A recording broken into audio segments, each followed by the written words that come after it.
Terredefrance.fr, le premier site d'articles français et patriotes, présente Sud Radio, Berkov dans tous ses états. Nous sommes en guerre. Douce France, cher pays de mon enfance. C'est la gratuité, hey, c'est la gratuité, hey, c'est la gratuité, hey, c'est la gratuité, hey, c'est la gratuité. Les hommes sont les mêmes, moi les hommes sont les mêmes, moi les hommes sont les mêmes. Come, you masters of war, you that build the big guns. Nous sommes en guerre. De Charles Trenet à Bob Dylan, et oui, nous sommes en guerre. Nous sommes en guerre, mais quelle guerre ? À bas bruit, à signaux faibles, mais aussi à signaux forts. On va en parler, et puis comme vous le savez, nous sommes à quelques jours des élections européennes, et nous recevons aujourd'hui Florian Philippot, président des Patriotes et tête de liste aux élections européennes. Et on va en parler, et sur le fond, qu'est-ce que c'est être un patriote aujourd'hui, à l'heure de la Russie-Ukraine, à l'heure de l'importation du conflit du Proche-Orient en France, à l'heure des bruits de bottes qui se passent un peu partout. On va prendre le temps d'en parler avec lui, parce que comme vous savez, pour nous, il n'y a pas de grandes listes et de petites listes. Il y a des gens et des citoyens et des politiques qui parlent, et nous les recevons. Ensuite, nous allons parler de cette décision du Conseil constitutionnel qui ouvre l'aide juridictionnelle, c'est la gratuité, aux étrangers en situation irrégulière. Alors, pourquoi, comment, pourquoi le Conseil constitutionnel aujourd'hui ? On va en parler avec l'avocat Pierre Gentillet. Et puis aussi, la fin des indemnités pour les arrêts maladie de moins de 8 jours. Là aussi, effectivement, voilà, on serre la vis, oui. Il n'y a plus d'argent pour les hôpitaux, il n'y a plus d'argent pour le chômage, il n'y a plus d'argent pour beaucoup de choses, mais, il y a de l'argent pour faire la guerre, comme vous le savez, il y a des priorités dans le monde, il ne faut pas l'oublier. Voilà. Et enfin, et là ça va être très intéressant, seconde partie de soirée, d'émission, on va recevoir André Merlin. André Merlin est ancien président et fondateur de Réseau de Transport Électricité. Et il va nous expliquer pourquoi le tarif électricité, les factures explosent. C'est une longue histoire, elle est passionnante. Restez avec nous et on commence tout de suite avec Florian Philippot. Sud Radio Berkov dans tous ses états, midi 14h. André Berkov. Ici Sud Radio. Les Français parlent aux Français. Je n'aime pas la blanquette de veau. Je n'aime pas la blanquette de veau. Sud Radio Berkov dans tous ses états. Être patriote en 2024, ça veut dire quoi ? Oui, on peut se poser la question, et on va se la poser. Sud Radio Berkov dans tous ses états, le fait du jour. Douce France, cher pays de mon enfance, bercé de tendre insouciance, je t'ai gardé dans mon cœur. Oui, Charles Trenet, oui. C'était au temps, où Paris bruisselait, comme chantait aussi Jacques Brel. Elle n'est pas très douce, en ce moment, la France. On peut pas dire qu'elle est apaisée, on peut pas dire qu'elle est vraiment dans une espèce de nirvana. Et au fond, c'est vrai, c'est une question que j'avais envie de vous poser, c'est le nom de votre parti, les Patriotes, Florian Philippot. En 2024, à 10 jours des Européennes, on va parler évidemment des Européennes, mais qu'est-ce que ça veut dire un patriote ? Qu'est-ce que ça veut dire un patriote français aujourd'hui ? Qu'est-ce que ça signifie ? Qu'est-ce que ça résonne ? Un patriote, c'est quelqu'un qui n'a pas renoncé à la France, qui aime de tout son cœur, de toutes ses tripes, de toute sa raison la France, et qui n'accepte pas que certains qui se succèdent, il faut le dire, au gouvernement, à la tête de l'État, et obéissant à des entités au-dessus, on va en reparler, qui décident de plus en plus à la place du peuple français, ces gens-là ont décidé qu'il fallait mettre un point final à l'histoire de France.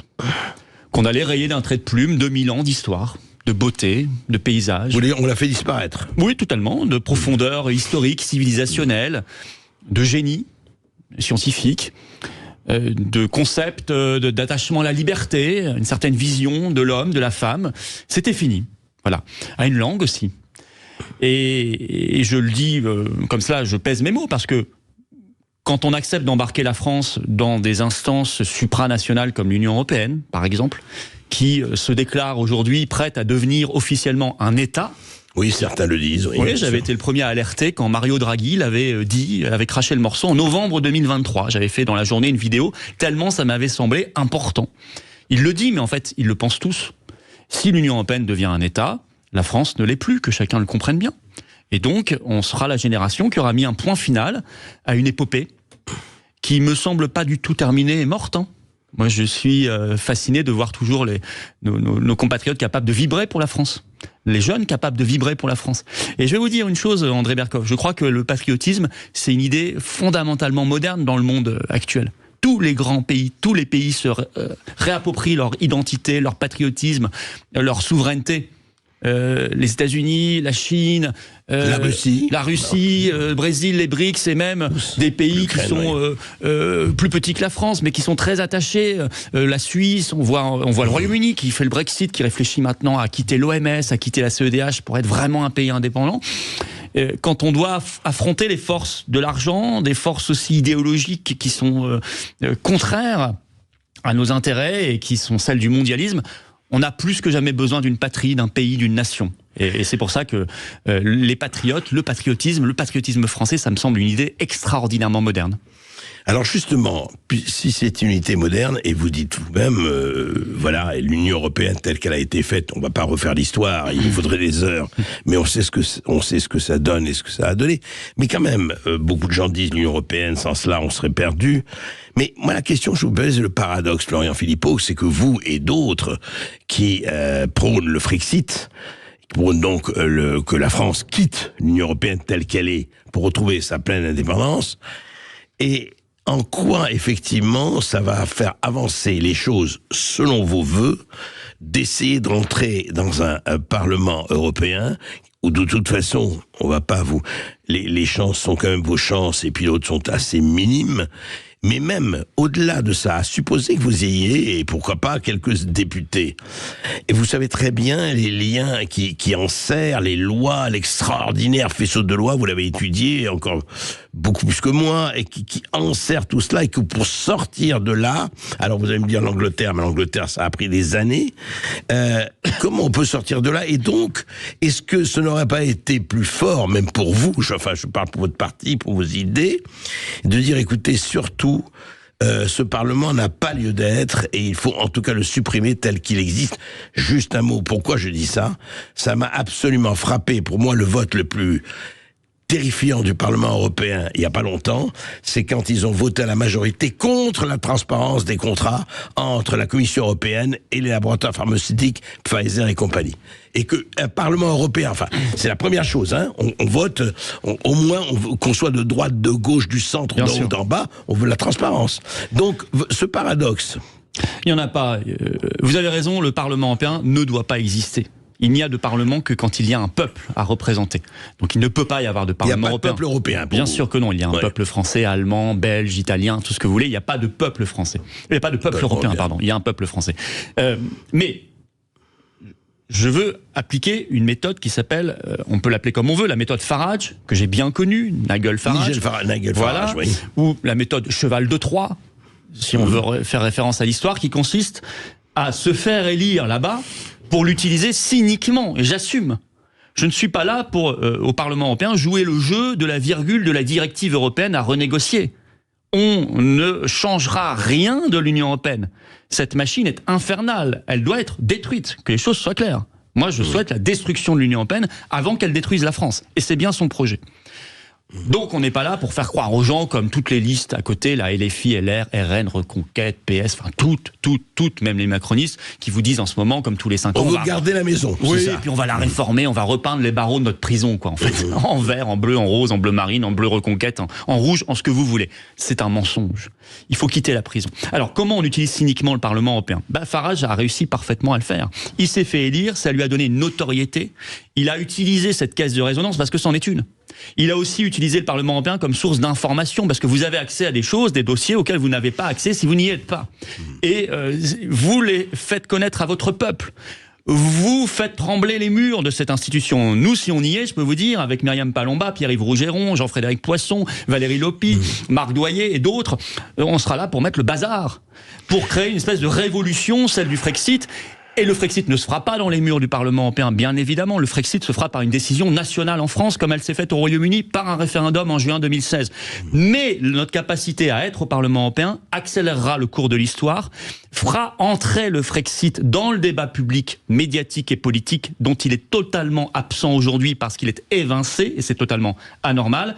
Et là, on va forcer le passage, en quelque sorte. C'est ça exactement la stratégie que nous avons. Oui. Si au passage, on peut bloquer des textes, on n'est pas là pour faire la politique de la terre brûlée, on les bloquera.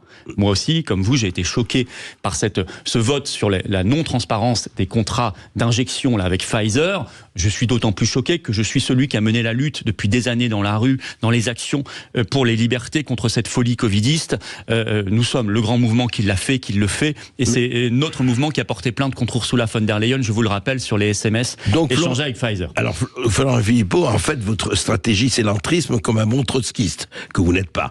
Oui, mais comme un bon patriote, je suis là pour détruire ce qui fait du tort à la France, ce qui détruit nos libertés, ce qui détruit la paix, ça on pourrait en parler, ce qui nous mène à la 3e guerre mondiale, ce qui a détruit notre agriculture, ce qui a détruit notre prix de l'énergie. Vous allez recevoir après quelqu'un de RTE, j'ai entendu, on paye 3 fois trop cher l'électricité parce qu'on est dans l'Union européenne, il faut que les gens comprennent. Je veux dire, marché européen d'électricité, on paye 3 fois trop cher l'électricité. Ce qui a détruit notre politique migratoire. Tous ceux qui vous font croire qu'ils vont arrêter l'immigration tout en restant dans Schengen, l'Union européenne et la CEDH, ce sont des clowns. Ce sont des tristes clowns. Parce que vous ne ferez rien de rien, comme Mélanie n'a rien fait, si ce n'est qu'elle a doublé l'immigration en Italie, alors qu'elle avait promis l'inverse. Évidemment, là aussi, il faut reprendre le contrôle. Il faut reprendre le contrôle sur la santé, sur nos libertés. Moi, je veux pas de l'identité numérique. Je veux pas de l'euro numérique. Je veux pas du règlement de censure de Monsieur Breton, des réseaux sociaux. Je veux la liberté. Je veux la liberté d'expression. Je veux pas de ce monde infernal. L'Union européenne, c'est le monde infernal des QR codes, des restrictions, de la censure, de la pénurie, de la guerre, de l'austérité, qui nous pique en plus 15 milliards par an, ça nous ruine, c'est un monde corrompu, ils sont tous corrompus là-dedans, surpayés et ils trouvent quand même le moyen d'être corrompus. Vous voyez, il n'y a rien à garder là-dedans. Donc on utilise cyniquement ce système contre lui, on pourrait dire que c'est un peu le judo, et on retourne contre l'adversaire les choses, et on se libère de cet enfer, et on aura un bel avenir. Alors, sauf que Florian Philippot, tout ça est bel et beau, mais 2 choses. D'abord, vous dites qu'il n'y a que, vous savez, on dit en général, tout est bon, il n'y a rien à jeter. Vous dites tout est nul et il y a tout à jeter dans l'Union européenne. Sauf que vous parlez de Nigel Farage. Ça prend du temps, ça. Alors, est-ce que vous pensez très sincèrement et réalistement que ça, avant 10 ou 15 ans, ça a pris 10 à 15 ans à Nigel Farage, vous arriverez à un quelconque résultat? Oui, nous sommes compte tenu de les choses étant ce qu'elles sont. Comme oui, d'abord, Farage, moi j'ai beaucoup discuté avec lui, il m'a dit, tu tiens bon sur tes convictions et tu as raison. Voilà. Et il faut jamais les lâcher. Je ne sais pas combien de temps ça prendra. Je n'ai pas de baguette magique et je n'ai pas de boule de cristal. Mais je sais simplement que si on ne mène pas le combat, on le perdra. Donc moi, j'ai l'obligation de le mener et je le mène avec cœur et avec raison. 2, je pense qu'honnêtement, Farage a commencé son combat en 93 quand il a créé le UKIP. Oui. Aujourd'hui, l'état d'esprit des gens est beaucoup plus avancé qu'en 93. Vous savez, la crise Covid, la crise de l'Ukraine, la révolte paysanne d'il y a quelques mois, la crise énergétique, et on pourrait en citer quelques autres, les scandales Pfizergate, Qatargate, etc., sur la réalité de la corruption de l'Union européenne, ont ouvert les yeux de masse de gens. Moi, je le vois, hein. J'étais hier en grande réunion publique en Alsace, j'ai fait un petit sondage. J'ai dit levez le bras ceux qui ne s'intéressaient pas à la chose publique avant l'affaire du Covid et ceux qui ont le sentiment d'avoir pigé beaucoup de choses depuis le Covid. J'ai la moitié au moins de l'Assemblée qui a levé le bras. Vous voyez, on était des centaines et des centaines. Hein. Donc, aujourd'hui, l'opinion publique a compris beaucoup de choses parce que les crises ont révélé beaucoup de choses. Donc, on peut aller beaucoup plus vite. Et il faut être très clair. Le Frexit, on le mènera par cette opération au Parlement européen en ayant des élus. Mais moi, je ne me restreins pas à cela. Vous savez, est ressorti une vidéo qui date de 2005, puisqu'on a fêté entre guillemets, les 19 ans du non à la Constitution européenne, le 29 mai 2005, le référendum. Le fameux référendum, oui. Le référendum volé, et le dernier auquel on a eu le droit, on sait pourquoi. On avait mal voté, entre guillemets. Il y a une vidéo qui circule. Lisbonne a corrigé ça. Hein. Voilà, quelle honte, quelle trahison. En 2005, c'était ma première télé, j'étais jeune étudiant. à HEC. J'avais été repéré par France 2 parce que j'avais un blog pour la campagne du non, très active. Je menais campagne en dehors des partis politiques, mais déjà pour le non à l'Union européenne. Et j'ai revu ce débat que j'avais pas vu depuis longtemps. Je parlais déjà du libre-échange qui tue l'agriculture et l'industrie. Vous voyez ? Donc les consciences, on les éveille par tout moyen. Manif, élection... devant la justice en portant plainte contre Ursula, nos opérations dans les précédents référendums, etc. On lâchera pas l'affaire. Cohérence. Mais Florian Philippot, une chose, il n'y a aucun point, franchement, vous n'y allez pas.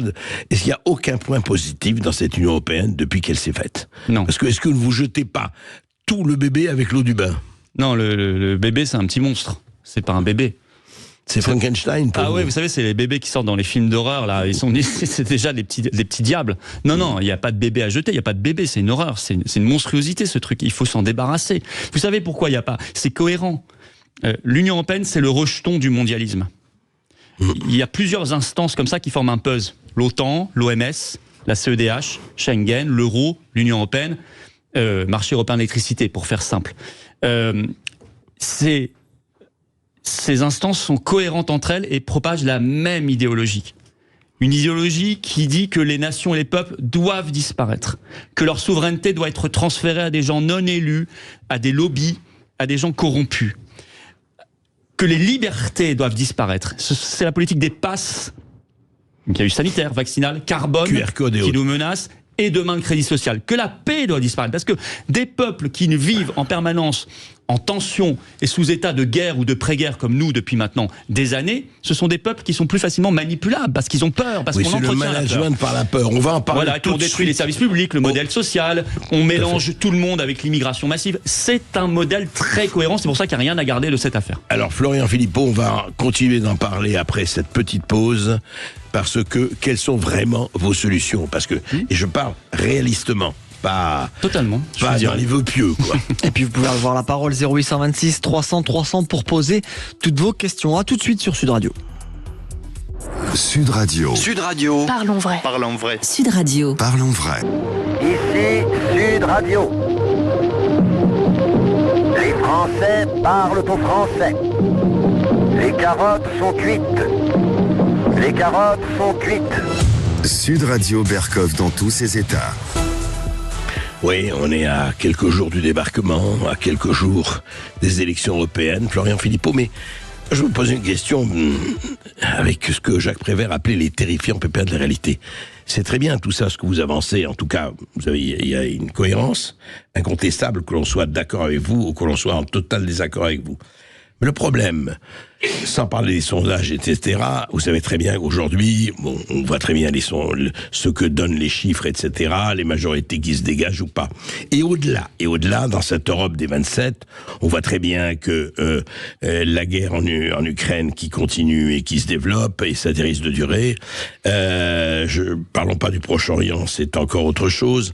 Mais est-ce que ce que vous dites, ce que vous prenez, ce que vous appelez de vos vœux, est-ce que franchement, parce que même, faut parler à lui, Farage, il est parti, ok, ça n'a pas pour autant créé l'Europe des souverainetés, l'Europe des peuples, évidemment, l'Angleterre toute seule, voilà. En plus, elle avait gardé sa monnaie, enfin, vous savez tout ça. Donc, au fond, réalistement, aujourd'hui, comment il se fait que, effectivement, si vous regardez, comme vous dites, les sondages, il faut les regarder pas seulement quand ça vous convient, vous m'avez parlé des 66% qui sont pour le Frexit, mais justement, il y a je ne dirais peut-être pas une majorité, mais il y a énormément de Français qui sont pour un surcroît d'autonomie, d'indépendance, etc.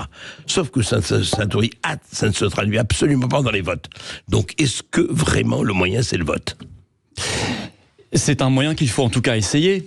Vous savez, les patriotes, on a toujours eu cette doctrine de considérer que l'action politique, la vraie, c'était le vote et tout le reste. Et le référendum aussi, et tout le reste. Oui, et puis les manifs, les opérations coup de poing, les actions judiciaires. Enfin, on est un mouvement qui bouge. Personne ne peut nous contester ça. On fait énormément de choses pour sensibiliser les gens, faire avancer des causes. On l'a fait sur les suspendus, sur la paix, sur le Frexit, les agriculteurs, les libertés, nos enfants, etc.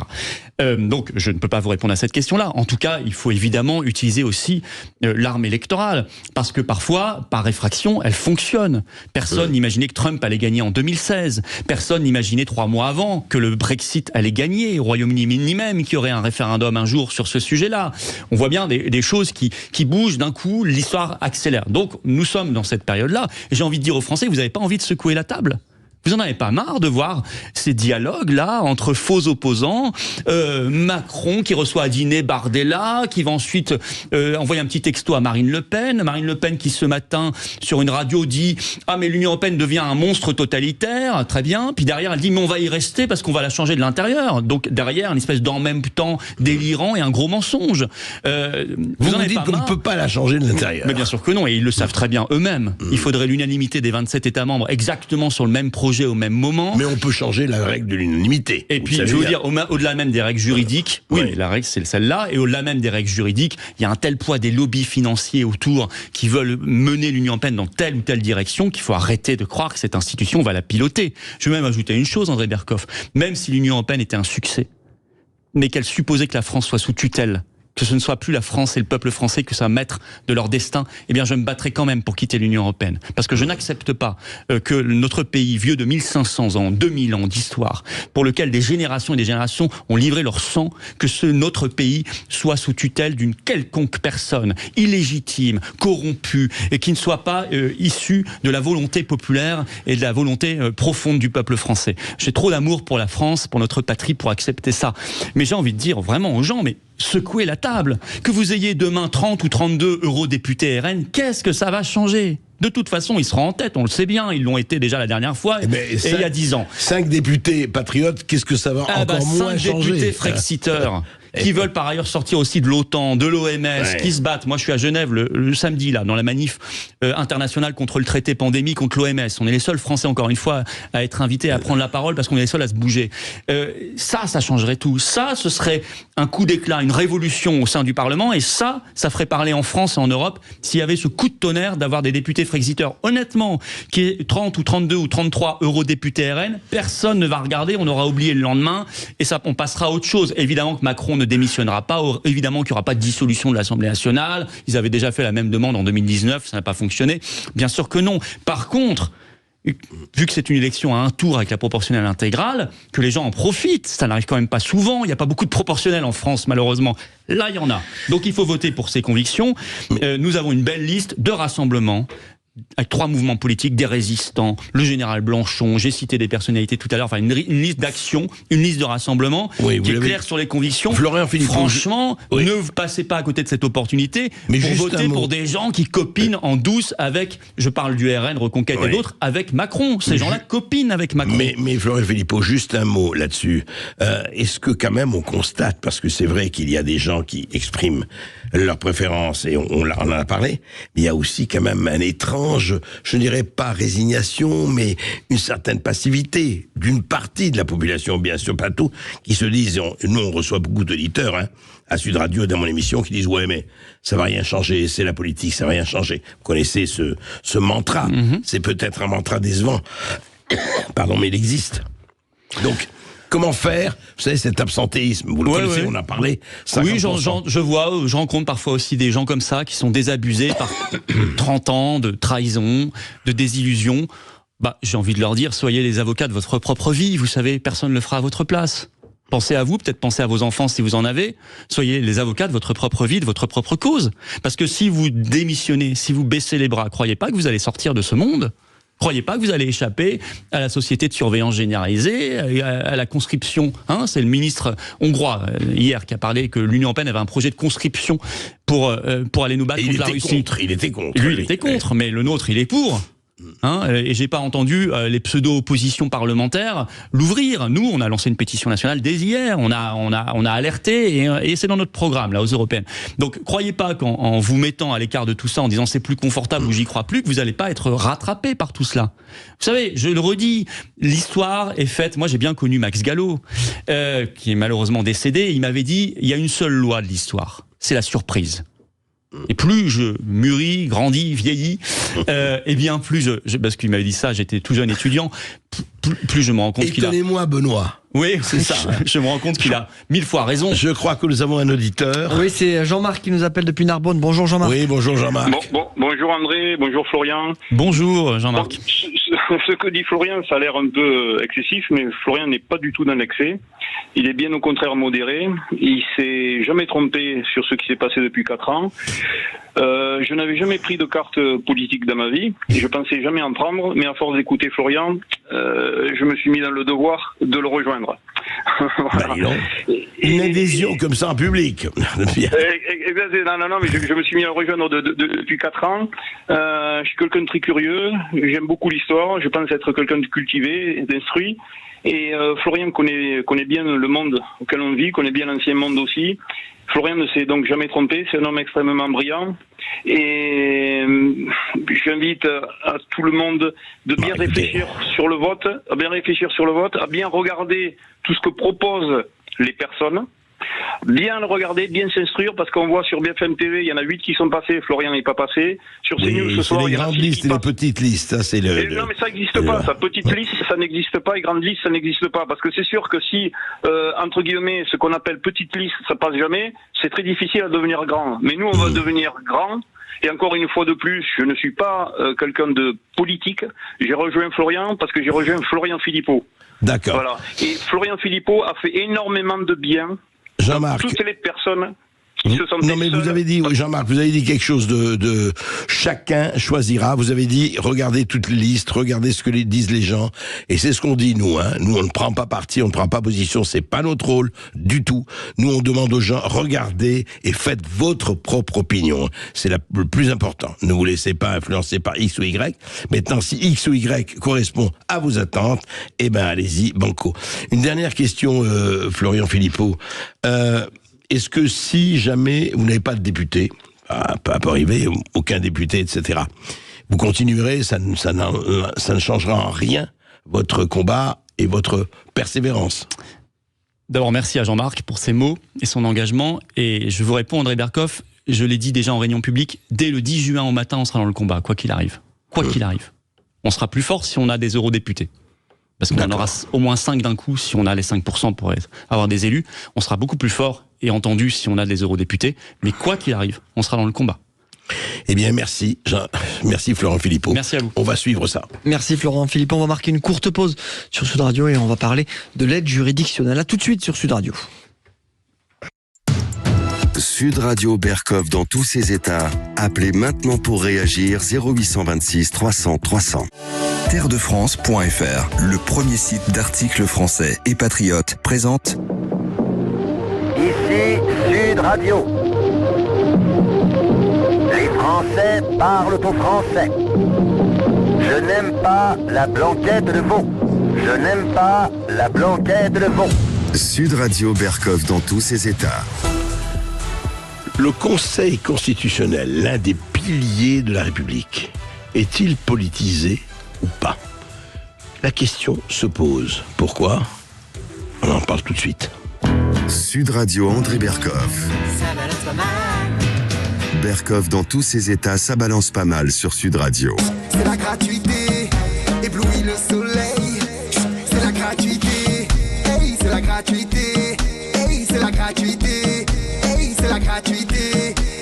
Le rappeur Haïmoun, la gratuité, éblouit le soleil, c'est la gratuité. Alors, il y a là, tout de suite, une décision du 28 mai 2024, donc communiqué du Conseil constitutionnel, donc tout à fait récente et immédiate. Le Conseil constitutionnel censure, comme contraire au principe d'égalité devant la justice, des dispositions législatives excluant du bénéfice de l'aide juridictionnelle, hors cas particulier, les étrangers qui ne résident pas régulièrement en France. Pierre Gentillet, bonjour. Bonjour André Berkoff. Bonjour Pierre, vous êtes avocat, on vous reçoit et toujours avec plaisir ici. Alors, il y a quand même c'est intéressant parce que quand on dit les étrangers qui ne résident pas régulièrement en France, on a l'impression de personnes qui passent, qui restent 3 mois ou 6 mois. Ça me paraît une rédaction un peu bizarre parce que, en fait, si j'ai bien compris, c'est exclusion des étrangers en situation irrégulière du bénéfice de l'aide juridictionnelle. Et aujourd'hui, en raison de ce qu'a décidé le Conseil constitutionnel, tous les étrangers en situation irrégulière pourront avoir l'aide juridictionnelle, c'est-à-dire le bénéfice d'avoir un avocat, c'est ça ? C'est tout. Alors, le bénéfice, effectivement, de l'aide juridictionnelle qui permet d'avoir un avocat, mais pas seulement, qui permet aussi de payer certains frais d'huissier, c'est méconnu, mais effectivement, tous les étrangers, qu'il s'agisse d'étrangers en situation régulière ou irrégulière, pourront, après cette décision, bénéficier de cette aide. Oui. Mais alors justement, Pierre Gentillet, c'était le cas avant quand même pour les étrangers en situation régulière. Ils avaient le bénéfice, donc aide juridictionnelle, avocat, huissier, etc., etc. Mais là, ça s'applique. C'est-à-dire, ce que je voudrais comprendre, c'est que par exemple, quelqu'un qui est là, un clandestin, ce qu'on appelle les clandestins, donc qui sont entrés, ou un sans-papier, etc., qui est là, peut ou pas bénéficier de l'aide juridictionnelle, d'après la décision du Conseil constitutionnel. Alors, est-ce que ça s'applique aux clandestins, aux sans-papiers, ou à qui ? Ça s'applique depuis la décision du Conseil constitutionnel d'avant-hier à tous les étrangers, qu'ils soient en situation régulière ou irrégulière. Juste un petit point pour comprendre ce qui a changé, ce qui était, comment est-ce que ça fonctionnait avant. Nous avions une loi, qui existe toujours, une loi de 1991, qui permettait aux étrangers d'obtenir l'aide juridictionnelle si ces étrangers justifiaient d'une situation régulière. D'accord ? Vous aviez une exception à cela, c'était quelques étrangers en situation irrégulière, mais des catégories particulières. Je donne un exemple, les mineurs. Les mineurs qui étaient clandestins sur notre sol, avant la décision du Conseil constitutionnel, avaient le droit à l'aide juridictionnelle, d'accord ? Mais pas tous les majeurs. Bien. Avec la décision du Conseil constitutionnel, au nom du principe d'égalité sur lequel on reviendra peut-être, désormais, effectivement, tout clandestin, toute personne qui a violé nos frontières, toute personne qui fait l'objet d'une OQTF, c'est-à-dire d'une personne qui se maintient sur le sol français alors même... Oui, j'allais vous demander, l'OQTF rentre là-dedans, tout à fait. Bien sûr. Ah oui, maintenant c'est très très clair. C'est-à-dire qu'il n'y a plus aucun distinguo qui est fait entre les étrangers en situation régulière ou irrégulière s'agissant du bénéfice de l'aide juridictionnelle au nom du principe d'égalité. Ça, c'est la grande nouveauté du Conseil, avancée par le Conseil constitutionnel. Je rappelle que l'aide juridictionnelle, c'est, dans ma mémoire, 600 à 680 millions d'euros par an. Donc, évidemment, il va y avoir une augmentation l'an prochain bien sûr, de cette aide juridictionnelle qui est payée par l'argent des Français. C'est tout de même plus d'1 milliard. Oui, c'est le contribuable, évidemment, qui... Alors, justement, Pierre Gentillet, quels sont les conséquences ? D'abord, pourquoi, à votre avis ? Alors, on comprend l'égalité, mais à ce moment-là, c'est-à-dire que déjà, il y avait des associations, comme vous le savez, qui recevaient un certain nombre de gens clandestins ou autres, qui s'occupaient de leur fournir des avocats, etc., qui s'occupent aussi. Aujourd'hui, le Conseil constitutionnel valide ça, et vous avez dit dans un tweet que vous avez donné, on ne peut pas revenir sur cette décision. C'est impossible. C'est-à-dire, demain, un gouvernement, un parlement, une législation décide de se dire non, on n'est plus d'accord. On peut toujours revenir sur une loi, non ? On peut toujours revenir sur une loi, à ceci près qu'il s'agit ici d'une décision du Conseil constitutionnel, et les décisions du Conseil constitutionnel s'imposent par-dessus les lois. Vous savez, ce qui s'est passé avant-hier, c'est que le Conseil constitutionnel, qu'a fait le Conseil constitutionnel ? Il a considéré qu'il existait un principe supérieur, qu'il invente, je le dis littéralement, le principe d'égalité à valeur constitutionnelle. Je vais pas vous faire un cours de droit, mais c'est un principe, principe d'égalité d'accès à la justice. C'est un principe que le Conseil constitutionnel a, on dit ça pudiquement, a dégagé, a inventé depuis des décennies et qui est très très facilement interprétable. Eh bien, au nom de ce principe d'égalité à valeur constitutionnelle, on va censurer une norme inférieure sur le plan juridique, qu'est la loi. C'est comme ça que ça fonctionne. Donc concrètement, et là je réponds à votre question... Oui, c'est au-dessus de la loi. Oui. Absolument. Ça veut donc dire que, faisons un cas pratique, admettons demain vous avez une majorité à l'Assemblée nationale qui décide de faire passer une loi, et cette loi dispose que seuls les étrangers en situation régulière peuvent bénéficier de l'aide juridictionnelle. Ce qui était c'est l'inverse de ce qu'a dit le Conseil constitutionnel. Supposons que cette loi soit adoptée à la majorité de l'Assemblée nationale. Eh bien, le Conseil constitutionnel, saisi par 60 députés, 60 parlementaires de gauche, ce qui serait facile, puisqu'ils se réjouissent de cette décision, eh bien le Conseil constitutionnel censurera cette loi. Très naturellement, en suivant la position qui était la sienne. La seule, l'unique possibilité qui permet de contrer une décision du Conseil constitutionnel serait, elle est double en réalité, un référendum par le biais de l'article 11 déclenché par le président de la République sur ce sujet-là. Et là, le référendum s'imposera, référendum législatif s'imposera par-dessus la décision du Conseil constitutionnel. Et la deuxième possibilité serait de passer par l'article 89 de la Constitution pour modifier la Constitution et y inclure des dispositions migratoires contraires à ce qu'a dit le Conseil constitutionnel. Mais c'est vous dire que c'est très compliqué. Le système est ainsi fait que c'est très compliqué. Oui, les juges ont un immense pouvoir en France, et au cas particulier ici, bien sûr, ces juges que je commente assez souvent, enfin juges entre guillemets, ces juges du Conseil constitutionnel. Alors justement, Pierre Gentil, une dernière question. Quelles sont à votre avis les conséquences? Qu'est-ce que ça va changer? Qu'est-ce que ça peut changer? Le chiffre, enfin le volume de migrants effectivement clandestins étant ce qu'il est, qu'est-ce que pratiquement ça va changer dans l'exercice? Dans l'exercice de la réalité, quoi. Concrètement, ce que ça va changer, c'est que, si vous voulez, j'ai l'impression qu'on prend les étrangers pour des imbéciles, et en particulier la gauche pour des imbéciles, des gens qui n'ont pas accès à Internet, qui ne se renseignent pas avant de venir dans notre pays. Écoutez, je pense que tout ça, c'est quand même démontré par un certain nombre d'enquêtes, ne serait-ce que s'agissant des aides sociales, ils sont très au courant du système très généreux français. Eh bien, écoutez, le système maintenant français va être encore plus généreux, puisque le message qu'on envoie aux étrangers, c'est de dire, écoutez, que vous respectiez nos lois ou non, dans tous les cas, vous aurez droit à l'aide juridictionnelle. Donc évidemment, sur le plan migratoire, c'est un message catastrophique qui est envoyé. Sur le plan budgétaire, cela va alourdir effectivement encore nos finances, puisque l'aide juridictionnelle, son montant, je le dis, c'est 690 millions d'euros. Il va, je le pense, mécaniquement augmenter puisque plus de personnes vont y avoir droit. Et puis enfin, il y a une autre conséquence politique à cela, et quelque part j'en suis plutôt heureux, c'est que on l'a vu avec la réforme des retraites, on l'a vu avec la loi immigration, le Conseil constitutionnel est une instance politique qui fait ce qu'elle ne devrait pas faire, c'est-à-dire de la politique, alors même qu'elle se prétend une instance juridictionnelle, au nom de grands principes comme ceux contenus dans la Déclaration des droits de l'homme et du citoyen, de laquelle le Conseil constitutionnel tire le principe d'égalité. Eh bien, sous ce prétexte-là, sous ces textes plus philosophiques et politiques qu'autre chose, le Conseil constitutionnel se prétend une instance juridique, enfin, se réclame du droit, mais en réalité, on voit qu'il fait de la politique.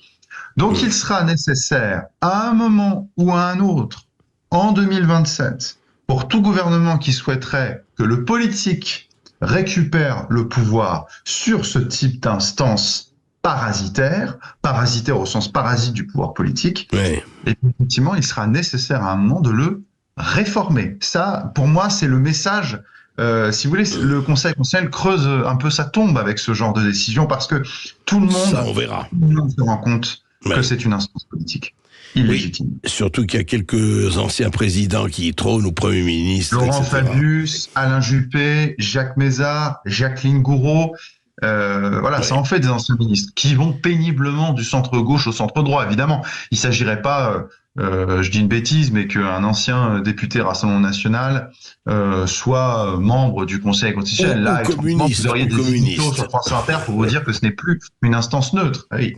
On voit ce que c'est une instance neutre pour ces gens-là. C'est une instance qui suit leurs opinions. En tout cas, c'est intéressant de voir effectivement, en tout cas de se poser la question, de savoir comment est-ce que vraiment ce genre d'institution qui a montré ce qu'elle faisait, est-ce qu'elle peut être non politique ou apolitique? Elle devrait l'être, mais on voit que c'est assez difficile. Merci Pierre Gentil pour vos éclaircissements. On va se retrouver dans un instant sur Sud Radio après les infos de 13h pour le face-à-face d'André Berkoff, comme tous les jours, qui reçoit aujourd'hui André Merlin. C'est une discussion entre André aujourd'hui. À tout de suite sur Sud Radio. Sud Radio Berkoff dans tous ses états, midi 14h. André Berkoff. Ici Sud Radio.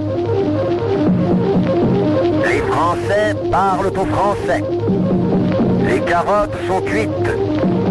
Les carottes sont cuites. Sud Radio Berkov dans tous ses états. La guerre. Vous vous rappelez du président Emmanuel Macron qui nous avait dit il y a 3 ans et demi, c'était à propos du Covid, nous sommes en guerre. Et bien là, c'est plus du tout du Covid qu'il s'agit. Mais alors de quoi ? Eh bien de Kiev, de Kharkov, de l'Ukraine, de la Russie et des États-Unis. Vous entendez, amis, entendu le vol des corbeaux sur nos plaines, le vol noir des corbeaux sur nos plaines. On en parle tout de suite. Sud Radio Berkov dans tous ses états. Come, you masters of war. You that build the big guns. You that build the death planes. You that build all the bombs. You that hide behind walls. Bob Dylan, les maîtres, les seigneurs de la guerre, les maîtres de la guerre. Oui, effectivement, on entend des choses en ce moment. Alors effectivement, sans prendre position, écoutez ce que disait il y a 2 jours le président Emmanuel Macron, qui actuellement multiplie les interventions à ce propos. Est-ce que il doit y avoir une présence française en Ukraine, une présence militaire française en Ukraine? Que doit-on faire par rapport aux armes qui sont données, évidemment, aux Ukrainiens, aux armes américaines, françaises, anglaises, allemandes ou autres? Peuvent-ils utiliser ces armes contre et en frappant la Russie, le territoire russe? Écoutez. Vous montre que le sol ukrainien est attaqué, de fait, depuis des bases, et qui sont en Russie. Alors comment on explique aux Ukrainiens qu'il va falloir protéger ces villes, et au fond tout ce qu'on voit en ce moment autour de Kharkiv, si on leur dit vous n'avez pas le droit d'atteindre le point d'où sont tirés les missiles? On leur dit on vous livre des armes mais vous ne pouvez pas vous défendre.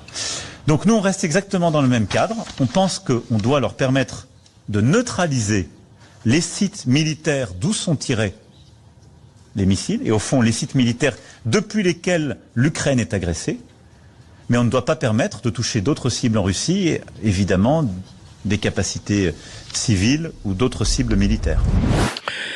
Alors, écoutez, au premier abord, le président Macron est logique.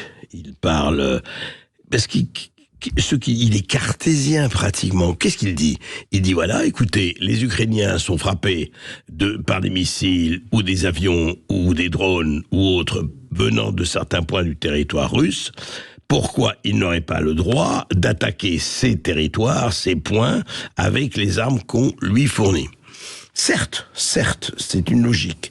Simplement, à cette logique-là, il y a peu d'États européens qui sont d'accord, parce qu'ils estiment, et c'est là où le bas blesse, c'est que, effectivement, si nous commençons à frapper, et s'il commence à frapper tel ou tel point russe, et ajoute Emmanuel Macron, mais il faudra qu'il ne touche que ces points et pas d'autres. Là, c'est quand même un peu fort de café. Est-ce que vraiment on peut toucher ces points et pas d'autres, et pas les populations civiles? On sait ce que c'est que les guerres, il ne faut pas quand même... Et puis alors surtout, c'est que le premier soutien, le premier bailleur de fonds de l'Ukraine, le premier soutien de l'Ukraine, que ce soit en argent, en armes, ce sont évidemment les États-Unis. Eh bien, les États-Unis ne veulent pas que l'Ukraine utilise des armes américaines pour frapper sur le sol russe. C'est ce qu'a dit mardi, un porte-parole de la Maison-Blanche avant-hier. John Kirby, porte-parole du Conseil de sécurité nationale, il a dit ceci de façon publique et très précise: notre position n'a pas changé à ce stade. Nous n'encourageons ni ne permettons l'utilisation d'armes fournies par les États-Unis pour frapper sur le sol russe. Alors, de 2 choses l'une, ou Macron est seul pour dire cela, où il y a une concertation des puissances qui aident l'Ukraine. Apparemment, ce n'est pas du tout le cas.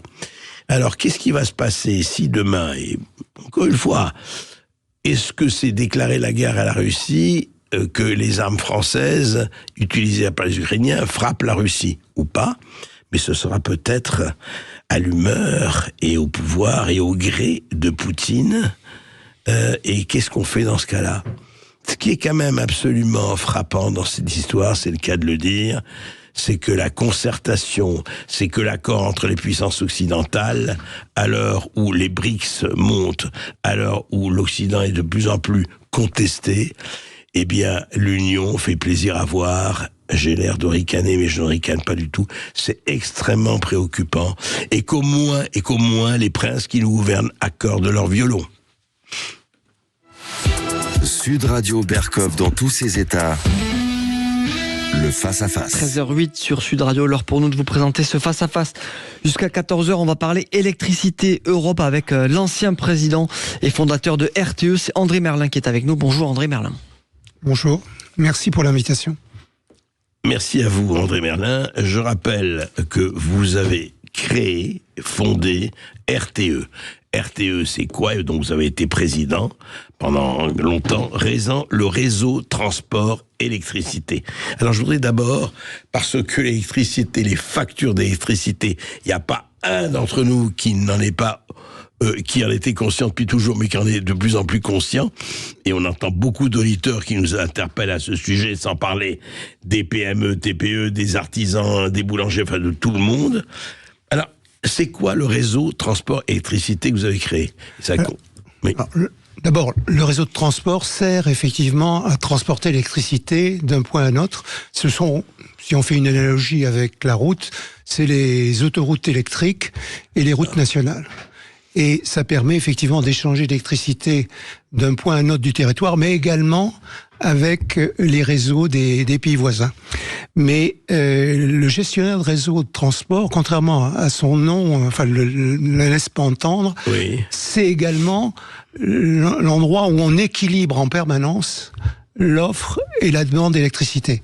Parce que, comme vous le savez, l'électricité ne se stocke pas, et donc il faut en permanence ajuster l'offre à la demande. C'est la production d'électricité, et il faut que ce soit compatible, bien évidemment, avec les capacités de transit qui existent sur le réseau. Et ce réseau-là est non seulement français, mais européen. Alors, ce réseau est français, oui. Mais il est interconnecté, bien évidemment, avec les autres réseaux européens.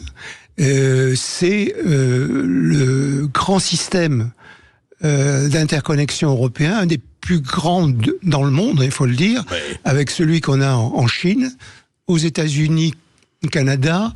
Il y a en fait 3 réseaux d'interconnexion. Donc on peut dire que c'est un des plus grands du monde. Voilà. Il a été créé quand?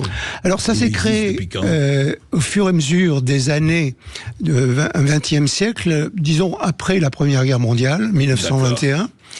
Et c'est une des raisons pour lesquelles, d'ailleurs, je vous l'ai dit en aparté, on a créé une ONG qui est aujourd'hui la plus grande ONG dans le monde, qui réunit 19 000 experts dans le monde entier, appartenant à 120 pays, et qui échange en matière de technologie, à la fois... Le CIGRE, dont vous avez été président. C'est ce qu'on appelle le Conseil international des grands réseaux électriques, dont le siège est à Paris, et nous avons un congrès tous les 2 ans qui se tient à la Porte Maillot. Il aura lieu fin août. Alors justement, parlons de cela et parlons de ce qui est devenu, enfin, aujourd'hui, il ne se passe pas un jour sans qu'on parle d'électricité, avec les problèmes énergétiques, avec la guerre Russie-Ukraine, avec les embargos, avec tout ce qui a été fait, avec l'extraordinaire, et vous l'avez évidemment suivi, la polémique sur le nucléaire, depuis déjà 20 ans, 30 ans, 40 ans, 50 ans. Et justement, je voudrais qu'on inventorie tout cela avec vous, André Merlin, c'est passionnant. Et le marché européen d'électricité a été créé, fonctionne depuis quand? Le marché européen de l'électricité résulte de la directive européenne qui a été adoptée en 1996.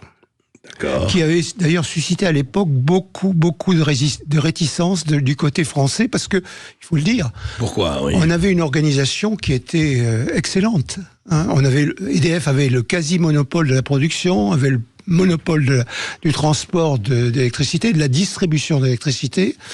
Et donc, c'est une entreprise... Ça marchait très bien. Ouais, voilà, qui était très bien gérée. Et puis, on avait à la tête quelqu'un d'exceptionnel. Je suis un disciple de cette personne, malheureusement disparu il n'y a pas très longtemps, Marcel Boiteux. Voilà. Et donc, la France et EDF ne voyaient pas tellement l'intérêt d'ouvrir le marché à la concurrence. Ceci dit, c'était pas la situation dans d'autres pays d'Europe où les monopoles de production et de distribution d'électricité étaient beaucoup moins bien gérés. D'où l'idée, effectivement, suite à l'adoption de l'acte unique européen qui remonte, comme vous le savez, du temps de Jacques Delors, l'ouverture à la concurrence du marché de l'électricité s'est imposée et la directive a été adoptée en 1996. À partir de là, il a fallu effectivement que chaque État membre transpose cette directive dans le droit de son pays. Alors, en ce qui concerne la France, ça a pris quand même un certain temps, j'imagine, puisque la loi de transposition n'a été votée qu'en 2000, février 2000. Dans cette période, le président et le directeur général d'EDF, qui m'avait nommé directeur auprès d'eux, pour préparer la mise en place de gestionnaire de réseau de transport d'électricité, donc l'organisation du marché. Et donc, quand la loi a été votée, immédiatement après, la commission de régulation de l'énergie a été mise en place. Et après avis favorable de cette commission de régulation de l'énergie, le ministre en charge de l'énergie a bien voulu me nommer à la tête de ce gestionnaire de réseau de transport d'électricité. À l'échelle européenne. Ah non, d'abord à l'échelle française. Okay, c'était 2000. D'accord. Mais très vite, alors c'est pour ça, j'ai été, je ne sais pas, repéré par la vice-présidente de la Commission européenne, une personne remarquable, Loyola de Palacio, qui était la première vice-présidente de la Commission européenne, et qui m'a sollicité immédiatement en 2001 pour mettre en place l'association européenne des gestionnaires de transport d'électricité, avec mon homologue norvégien. D'accord. Et cette association est devenue, avec l'association des régulateurs, le Conseil des régulateurs d'énergie, de l'énergie, les deux principaux interlocuteurs de la Direction générale de l'énergie de la Commission européenne. On va en parler tout cela, parce que la question que je vais vous poser est au-delà, effectivement, de ce que vous avez fait, évidemment, qui est plus que remarquable et louable. Est-ce qu'il n'y a pas eu quand même, parce que sur la libéralisation de ce marché européen, est-ce que nous n'avons pas perdu au change, et est-ce qu'aujourd'hui nous ne payons pas les conséquences de cela? Vous allez répondre après cette petite pause. André Merlin. Sud Radio Berkov dans tous ses états, midi 14h. André Berkov. Les Français parlent au français. Je n'aime pas la blanquette de veau. Je n'aime pas la blanquette de veau. Sud Radio Berkov dans tous ses états. Et je ne suis pas le seul, nous sommes avec André Merlin, le fondateur et président du, président, il ne l'est plus aujourd'hui, mais du réseau transport et électricité, et l'un des protagonistes, il faut le dire, puisqu'il a été nommé à la tête du marché électricité européen. Et justement, André Merlin, c'est intéressant parce que on se disait, on avait un modèle français, le nucléaire, bien sûr, Général de Gaulle, Pierre Messmer, etc. On voit comment ça fonctionnait. Vous avez créé avec d'autres le marché européen d'électricité. Et aujourd'hui, alors justement, on se dit, on est en 2024. Comment on est arrivé à avoir cette espèce de foire d'empoigne, et j'allais dire presque de jungle, où effectivement ce que nous voyons pas depuis toujours, les prix s'envolaient, les choix, et puis les choix surtout entre les énergies, les renouvelables, les fossiles, etc., etc. Alors, ce qu'il faut bien comprendre, et c'est pas ce qui est dit par beaucoup d'intervenants, c'est que il n'y a pas un seul marché pour l'ensemble de l'Union européenne, mais il y a un marché par État membre. C'est ça la différence. Mais chaque marché obéit aux mêmes règles, qui sont les règles qui résultent de la directive européenne dont je parlais tout à l'heure. C'est ça, l'acte unique. L'acte unique. Et donc, Pardon, excusez-moi, pour être tout à fait précis pour nos auditeurs, les États membres sont tenus d'appliquer cette loi. Bien sûr. C'est l'adoption de la directive. D'accord. Et donc, à quelques nuances près, les règles sont les mêmes. Et donc, le prix... Parce que dans chaque pays, vous avez une bourse d'électricité. Moi-même, j'ai créé la bourse d'électricité en 2001 avec Euronext. Et d'ailleurs, ça posait aucun problème. Et cette bourse permet effectivement, au travers d'enchères montantes, vous voyez, c'est-à-dire dans l'ordre de ce qu'on appelle dans notre jargon ordre de préséance économique, le prix de marché, c'est le prix offert par la dernière moyen de production qui permet de satisfaire la demande. D'accord. C'est vraiment comme un marché, l'offre et la demande. C'est du coût marginal, qu'on appelle, nous, en tant qu'économistes, à court terme. Donc, le prix de marché peut être différent d'un pays à l'autre. Alors, nous avons, en 2006... Et c'est RTE qui a pris cette initiative, et j'ai inauguré d'ailleurs cette dispositif avec le commissaire européen à l'énergie, qui était un laiton. À l'époque, en 2006, nous avons réalisé le premier couplage de marché d'électricité entre la France, la Belgique et la Hollande. Alors, qu'est-ce que ça veut dire, le couplage ? Maintenant, ces couplages sont étendus à l'ensemble de l'Europe. De l'Union européenne. Qu'est-ce que ça veut dire ? Ça veut dire que dans le fonctionnement du marché spot de la bourse d'électricité dans chaque pays, vous prenez en compte, dans la même démarche, la possibilité d'importer de l'électricité venant de pays voisins. C'est ça, oui, d'accord. Voilà. Et ce qu'il faut bien comprendre, c'est que ces capacités d'importation sont limitées physiquement. Il s'agit des interconnexions électriques entre les réseaux des différents pays interconnectés. Dans le cas de la France, on est un petit peu au centre, en quelque sorte. On a une capacité d'interconnexion qui est de l'ordre de 15 gigawatts. 15 gigawatts, c'est la puissance de 15 réacteurs nucléaires environ. D'accord. Alors que la consommation appelée sur le réseau est de l'ordre de 80 à 90 gigawatts. C'est en période d'hiver. Et donc, si vous voulez, très vite, du fait de l'écart de prix d'un pays à l'autre, on sature cette interconnexion. Et à ce moment-là, alors que si l'interconnexion n'est pas saturée, on a le même prix des deux côtés, dès lors qu'on sature, on a un découplage du prix de marché. Et à ce moment-là... Entre chaque pays. Entre chaque pays, voilà. Ouais. Exactement. Alors, qu'est-ce qui s'est passé pendant la crise de 2022, puisque c'est ça qui a révélé et qui a provoqué de nombreuses critiques sur le marché européen d'électricité? Eh bien, c'est du fait qu'il y a eu la conjonction de trois phénomènes. La première, c'est la dépendance, je dirais, excessive de l'Allemagne vis-à-vis du gaz russe, qui a fait craindre, bien évidemment, très rapidement qu'on allait avoir une pénurie de gaz. Oui. La deuxième chose, c'est qu'il y avait une hydraulicité qui était très, très mauvaise, très faible, notamment dans les pays du nord de l'Europe, où ils ont beaucoup d'hydraulique, mais aussi en France.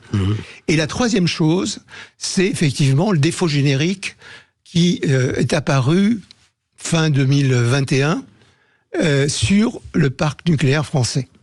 Et qui a bien évidemment... Le défaut générique. Défaut générique. Ça veut dire quoi? Alors, qu'est-ce que ça veut dire? Ça veut dire que on a détecté des micro-fissures sur un certain nombre de tuyauteries au sein d'un certain nombre de centrales de réacteurs nucléaires, et que l'autorité de sûreté nucléaire, bien évidemment, a demandé à EDF de régler le plus rapidement possible ces problèmes.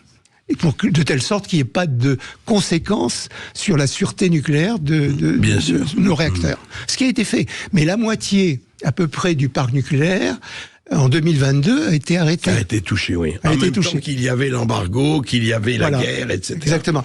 Alors, qu'est-ce qui s'est passé? C'est qu'en France, on a eu, effectivement, là aussi, une crainte, il y a un risque de ne pas satisfaire la demande. Donc, des risques de coupure d'électricité. Qui était effectivement. Et donc, on a importé de l'électricité venant d'Allemagne en particulier, mais aussi d'autres pays, le maximum qu'on peut. Et c'était de l'électricité à ce moment-là produite à ce moment-là essentiellement par des centrales à charbon. Et qui plus est, des centrales au charbon fonctionnant au lignite, qui est le charbon le plus, si je peux m'exprimer ainsi, le plus dégueulasse, et qui dégage le plus de CO2, oui. Et également des particules fines qui polluent une bonne partie de l'Europe. Et nos amis allemands, en fait, on faisait dans des campagnes contre le CO2, la dépollution, etc. Oui. Et on se fournissait... Ouais. Et nos amis allemands, entre guillemets, nous ont vendu à prix d'or cette électricité. Résultat, bien évidemment, sur le marché français de l'électricité, les prix ont explosé. Et ce qui a été dit à ce moment-là, et c'était juste d'ailleurs, qu'est-ce que c'est que ce marché où effectivement le prix de l'électricité est fortement corrélé au prix du gaz ou au prix du charbon. Et oui. Mais c'était une situation conjoncturelle. Ouais. Aujourd'hui, il faut savoir que on est revenu avec une meilleure disponibilité du parc nucléaire. EDF a fait un excellent boulot, je tiens à le souligner. Et de ce fait, la consommation d'électricité, je pense que vous l'avez peut-être remarqué, a baissé en 2022 et baissé en 2023.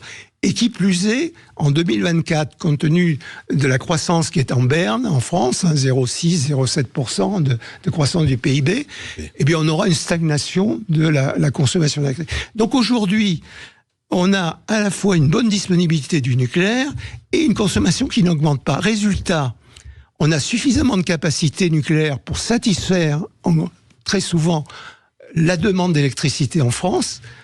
Ce qu'on appelle en jargon d'électriciens économistes, on est marginal nucléaire, alors qu'en Allemagne, ils sont dans une situation totalement contraire. Parce que ils ont arrêté leur parc nucléaire et leur moyen de production, en dehors des renouvelables dont on va parler, je pense, après, c'est du charbon et du gaz. Beaucoup de charbon, d'ailleurs. Et ce qui fait qu'il y a un écart de prix de marché qui devient important. Il faut savoir que le prix de marché en France actuellement est de l'ordre de 60 € du mégawattheure. C'est le marché de gros, j'entends bien. Oui, le marché de gros, 60 €. Et en Allemagne ? Et en Allemagne, 90. Et qui plus est, il y a des futurs, parce que le marché, il y a, comme pour le marché des valeurs, il y a un futur sur 3 ans. Eh bien, il y a un décalage qui apparaît, qui est actuellement de 20 €, mais qui va s'accroître vraisemblablement dans On va en le parler futur. tout de suite, après une petite pause. Et puis vous aurez la parole évidemment pour poser vos questions. Peut-être que votre facture d'électricité a augmenté. Venez nous en parler. 0826 300 300. À tout de suite sur Sud Radio. Sud Radio Berkov dans tous ses états. Appelez maintenant pour réagir 0826 300 300. 1664. Les Français parlent au français. Les carottes sont cuites. Les carottes sont cuites. Sud Radio Berkov dans tous ses états. André Merlin, lui aussi dans tous ses états, mais pour de bonnes raisons, moi aussi d'ailleurs. Réseau transport, électricité, marché d'électricité, marché européen d'électricité, et on a parlé de ce qui s'est passé avec le nucléaire, qui continue à se passer d'ailleurs, où nous étions quand même très forts, nous sommes toujours, mais il s'est passé beaucoup de choses, et surtout il s'est passé, je voudrais qu'on revienne sur cette histoire des que j'appelle les intermittents du spectacle, les énergies renouvelables, en tout cas certaines. Parlons surtout des éoliennes et du solaire, qui sont devenues à un moment donné, je voudrais que vous étiez aux premières loges, vous l'êtes toujours, André Merlin, mais qu'est-ce qui a fait qu'on a dit, écoutez, le nucléaire, le fossile, c'est fini, c'est plus possible, c'est polluant, le nucléaire, c'est Hiroshima, Nagasaki et Tchernobyl, et fonçons vers l'avenir radieux des éoliennes et des panneaux solaires. Alors, les choses se sont passées d'abord en Allemagne, du temps du chancelier Schröder. D'accord. Où il y avait déjà en Allemagne une opposition très forte sur le nucléaire, ce qui a conduit... les Grünen allemands, les écologistes allemands, très forts là-bas. C'était les Green allemands. Absolument, les Grünen. Oui. Et donc, l'Allemagne a imaginé, en dépit de la mise en place du marché européen de l'électricité, qui s'appliquait également en Allemagne, bien évidemment, a imaginé faire en sorte que les renouvelables dits intermittents, c'est-à-dire le solaire et l'éolien, dérogent aux règles du marché. Ils ont obtenu gain de cause auprès de la Direction générale de la concurrence, toute puissante au niveau européen, la direction européenne.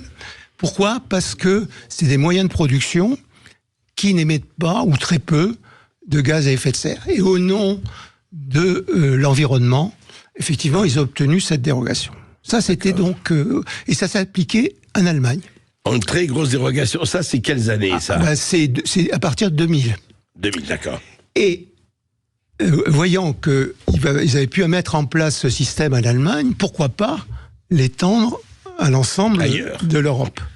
Et c'est là où, effectivement, ils ont, du fait on peut le dire, du leadership qu'ils avaient pris en Europe à partir de 2005, il faut quand même le dire très clairement, la France n'avait plus le leadership qu'elle avait auparavant, malheureusement.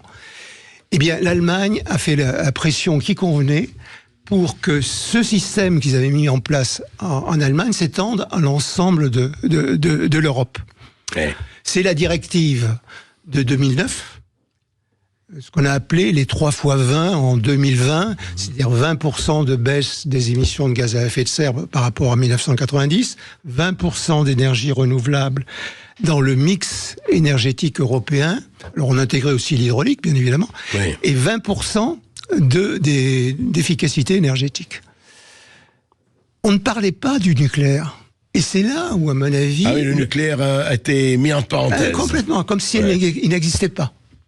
Et je pense que la France, à mon avis, a fait une erreur de ne pas faire en sorte qu'il y ait une neutralité technologique et qu'on puisse prendre dans ces dispositions les mêmes règles pour le nucléaire que celles qu'on prenait pour les renouvelables. C'est ça. C'est-à-dire que la France n'a pas demandé de dérogation pour le nucléaire. Absolument pas. À telle enseigne que elle avait un objectif de 23% d'énergie renouvelable dans le mix énergétique en 2020. Elle n'a fait que 20, je crois, ou 21. Et elle a été condamnée par la Commission européenne à payer une amende de 400 millions d'euros. Bon. D'accord.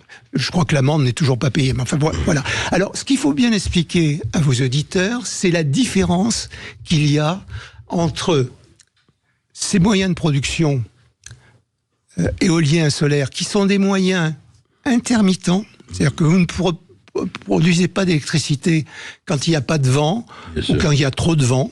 Il y a trop de vent aussi, oui, il faut le dire. Oui. Voilà.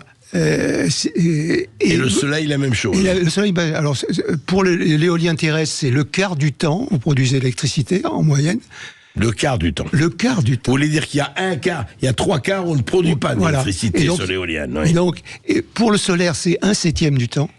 D'accord. Donc les 6/7, il faut avoir un autre moyen de production. Et puis pour l'éolien marin, là, ça souffle un peu plus, c'est un peu moins de la moitié du temps. D'accord. Oui. Et donc, si vous voulez, ça fait... De ce fait, c'est des moyens qui ne fonctionnent pas en permanence. Ils sont non pilotables. Alors, qu'est-ce que ça veut dire non pilotable ? C'est-à-dire que lorsqu'on a besoin d'électricité pour satisfaire la demande qui varie en permanence, oui, bien sûr. Au cours de la journée, de la semaine, de l'année, il faut disposer effectivement de moyens, je dirais, complémentaires, en secours. Et que sont ces moyens complémentaires ? C'est des moyens qui, eux, sont pilotables. Et c'est quoi ces moyens ? De quoi s'agit-il ? Le gaz et le charbon. Bien évidemment, dans les pays qui n'ont pas de nucléaire, il y a le choix, effectivement, avec l'hydraulique. Alors ça, c'est les pays nordiques, qui n'ont pas de problème, parce que l'hydraulique, c'est sans doute le moyen de production pilotable le plus flexible, vraiment le meilleur possible. Malheureusement, en France...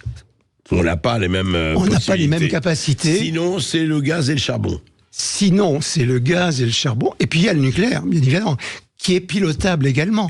Parce que grâce à la francisation de la filière nucléaire qui venait des États-Unis, on a des moyens de production nucléaires qui permettent un suivi de charge. Mais pas avec la même flexibilité, bien évidemment, que l'hydraulique. Mais André Merlin, comment il se fait qu'à un moment donné, pendant des années, je parle du lambda, je parle pas de vous, bien sûr, des citoyens lambda, on nous a présenté les énergies renouvelables, notamment les intermittentes, comme étant l'alpha et l'oméga qui allaient rendre la planète sauvable, qu'on allait se débarrasser des gaz à effet de serre, de la pollution, et qu'on allait enfin pouvoir survivre. Rappelez-vous les messages hallucinants d'un certain nombre de gens qui nous disaient qu'on va mourir à 3 milliards en 2020. Non seulement ça, mais certains ont imaginé, et en particulier l'ADEME, je tiens à le dire, qu'on pouvait effectivement construire un scénario où on peut satisfaire la totalité de la demande d'électricité dans un pays uniquement avec ces moyens de production.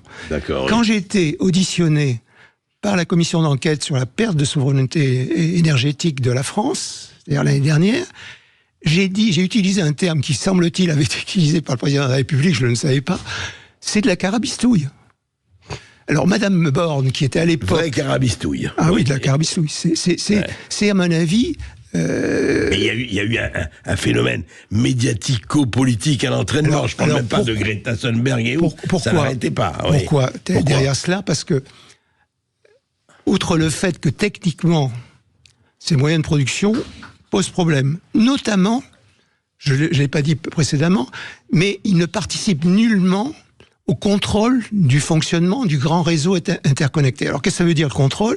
C'est le contrôle de la fréquence. Il faut savoir que le transport d'électricité se fait à courant alternatif, essentiellement. Contrôle de la tension. Et contrôle des transits, des courants sur les ouvrages. Eh bien, ce sont des moyens de production que je qualifie, je suis désolé, je ne vais pas plaire à tout le monde en disant ça, ce sont des passagers clandestins, de ce point de vue, du système électrique européen. Et imaginez qu'on peut faire fonctionner un tel système interconnecté uniquement avec ce type de moyens, c'est prendre les Français et les Européens pour des imbéciles. Voilà ce que je dis. Et malheureusement, Madame Borne, je tiens à le dire, qui était à l'époque ministre en charge de l'énergie, a commandé un tel rapport à RTE et à l'AIE pour essayer de démontrer qu'il était possible de le faire. Oui. Alors, RTE, bien évidemment, n'a pas voulu déplaire à sa ministre de tutelle, a fait un rapport circonstancié avec l'aide de l'AIE, qui n'est pas très compétente d'ailleurs dans ce domaine, et a dit oui, c'est possible, mais il y a des si. Et avec des si, si vous voulez, on peut mettre Paris en bouteille. Donc, techniquement, si vous voulez, ça pose d'énormes problèmes dès lors que ce moyen de production devient, disons, prend une part importante dans la consommation, dans la production d'électricité. Et d'ailleurs, André Merlin, vous le dites, quand vous parlez, parce qu'il y a un chiffre... Je dis ça parce que vous parlez des scénarios de référence qui existent aujourd'hui par rapport aux scénarios alternatifs que vous proposez. Et je vous donne juste, là, vous avez expliqué, parce que vous dites que entre le scénario de référence qui est actuellement le scénario officiel, j'ai bien compris, et votre scénario à vous, et Dieu sait si vous êtes un homme de l'art et vous connaissez la situation, il y a 300 milliards d'euros de différence.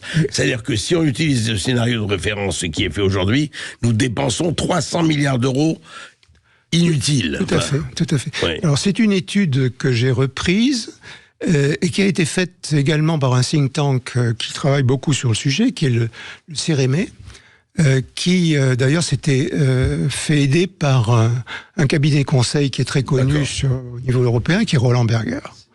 Moi, j'ai un petit peu modifié un certain nombre de choses, parce que je pense qu'il y avait quand même quelques changements à effectuer. Oui. Alors, pourquoi 300 milliards d'écart? Eh bien, simplement, ce qu'il faut dire, je ne l'ai pas dit précédemment, c'est que dans le système mis en place par l'Allemagne et généralisé à l'ensemble de l'Europe, ces moyens de production sont des moyens subventionnés. Il faut le savoir. C'est-à-dire que on offre à ces moyens de production la possibilité d'avoir un contrat à prix fixe sur 15 ans, 10-15 ans, à un prix qui est nettement supérieur, très souvent, au prix de marché. Et la différence entre le prix payé pour ces moyens de production et le prix de marché eh bien, cette différence, c'est des subventions qui sont finalement payées par les consommateurs d'électricité, c'est-à-dire essentiellement les particuliers, principalement par les, mais aussi les entreprises. Et ceci, bien évidemment, a conduit, à partir de 2008, à une augmentation du prix de l'électricité en Europe. Alors, de manière différente selon les pays. Ah, bien sûr. En France, alors que de 86 à 2008, le prix de l'électricité avait baissé de 20% à euro constant, du fait de l'effet du plan Messmer, plan nucléaire. De 2008 à 2024, il a doublé. Il a pratiquement doublé. Et ce n'est qu'un début. Ce n'est qu'un début. Parce qu'il va encore... il va encore doubler. Et peut-être davantage encore. On va expliquer pourquoi après cette petite pause, mais et après cette pause, vous aurez la parole évidemment. 0826 300 300. On sait qu'il y a du monde au standard. À tout de suite sur Sud Radio. Sud Radio. Sud Radio. Parlons vrai. Parlons vrai. Sud Radio. Parlons vrai. Ici Sud Radio.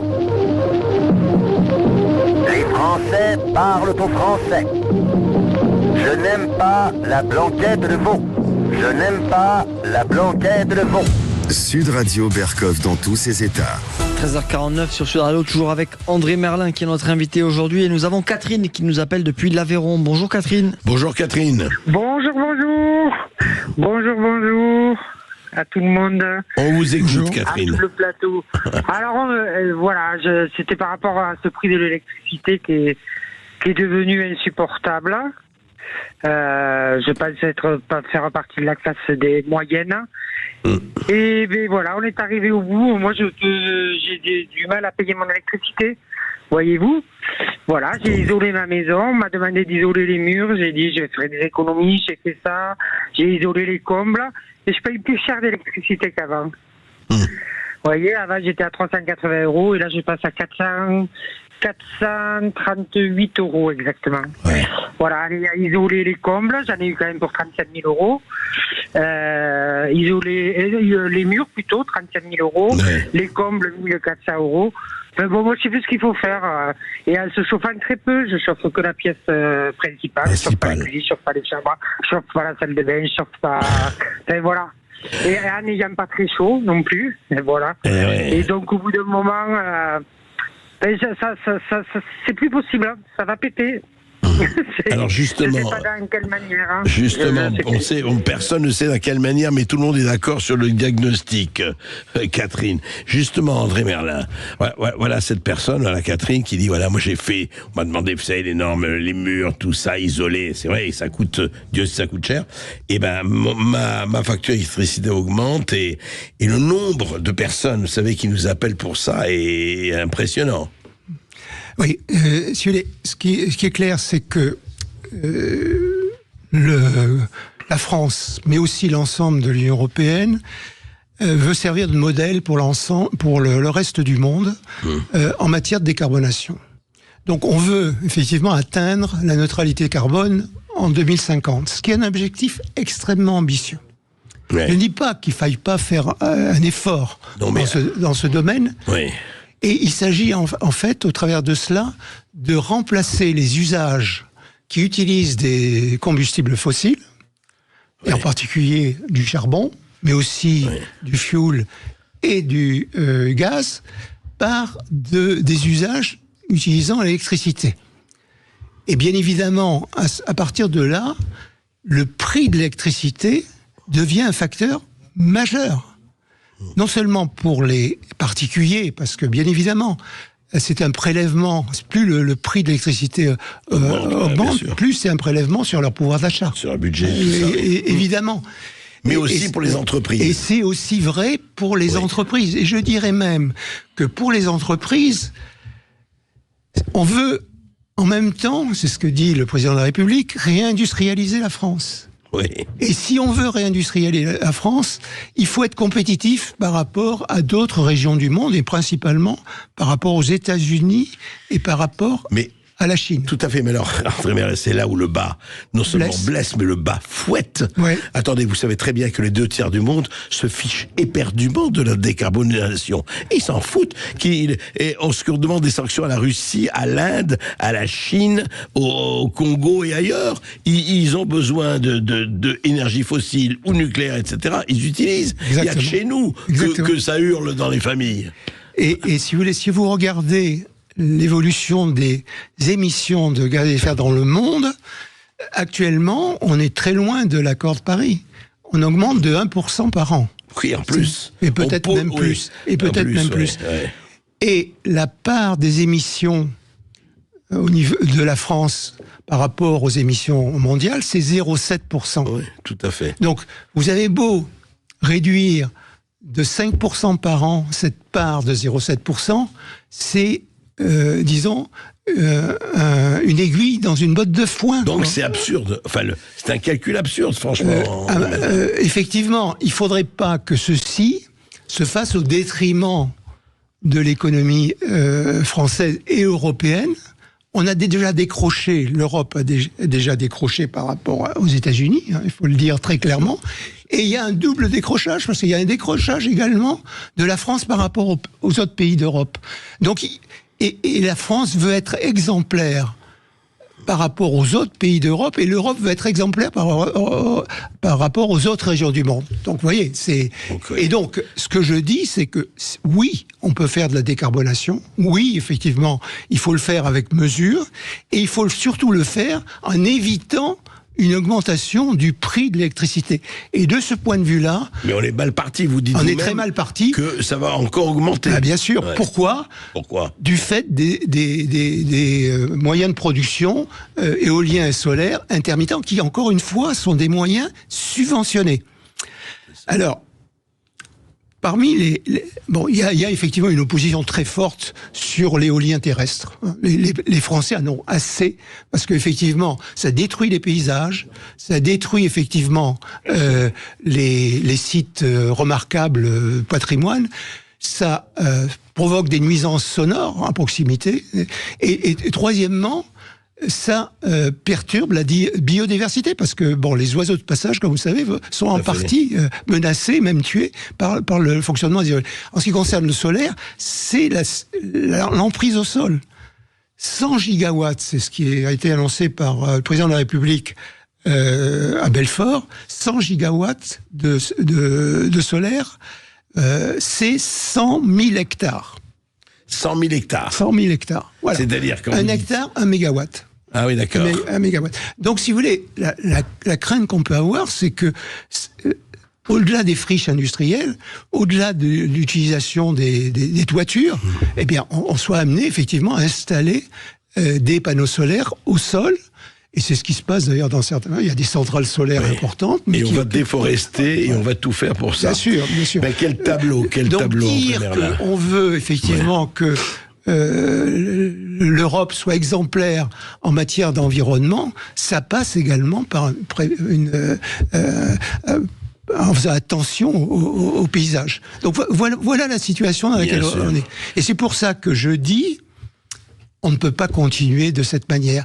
Et le Green Deal, hein, le pacte vert, tel qu'il a été proposé et même adopté dans sa version énergie, on a beaucoup critiqué au niveau de la PAC, mais sur l'énergie, les conséquences seront encore plus importantes. Voilà, c'est un pari, hélas, comme disait Jacques Prévert, c'est un pari stupide, et merci André Merlin de nous le démontrer. Mais on continuera, on vous rappellera, pour continuer à parler de cela, on s'excuse auprès des auditeurs, vous avez appelé en nombre, mais on va effectivement refaire, ça nous concerne au premier chef, et refaire une émission là-dessus. Je suis à votre disposition. Merci beaucoup André Merlin d'avoir été avec nous.